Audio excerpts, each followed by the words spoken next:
அஸ்ஸலாமு அலைக்கும் நண்பர்களே. இன்னைக்கு நம்ம லைஃப்ல ரொம்ப அவசியமான ஒரு நிமிஷத்துல சொல்லக்கூடிய சில முக்கியமான விஷயங்களை பத்தி பேச போறோம்.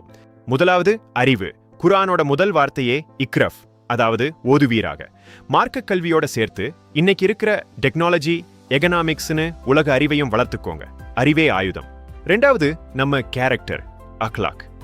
நம்ம தாடி, அப்புறம் நம்ம ஆடை, இதையெல்லாம் விட நம்ம பேசுற உண்மையும் மற்றவங்களுக்கு செய்யற உதவியும் தான் நம்ம யாருன்னு உலகத்துக்கு சொல்லும்.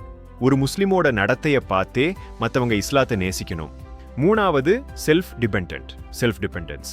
அடுத்தவங்க கிட்ட உதவி கேட்கிற நிலையில இல்லாம நம்ம சமூகத்துக்கு அள்ளி கொடுக்கிற அளவுக்கு பொருளாதார ரீதியா முன்னேறணும். நேர்மையான தொழில், கடின உழைப்பு, இதுதான் நம்ம தாரக மந்திரமா இருக்கணும். கடைசியா ஒண்ணு, எமோஷனலா முடிவெடுக்காம எந்த விஷயத்தையும் நிதானமா கையாளுங்க. ஒற்றுமையா இருங்க. நம்ம மாறினா நம்ம சமூகம் மாறும். இன்ஷா அல்லாஹ்.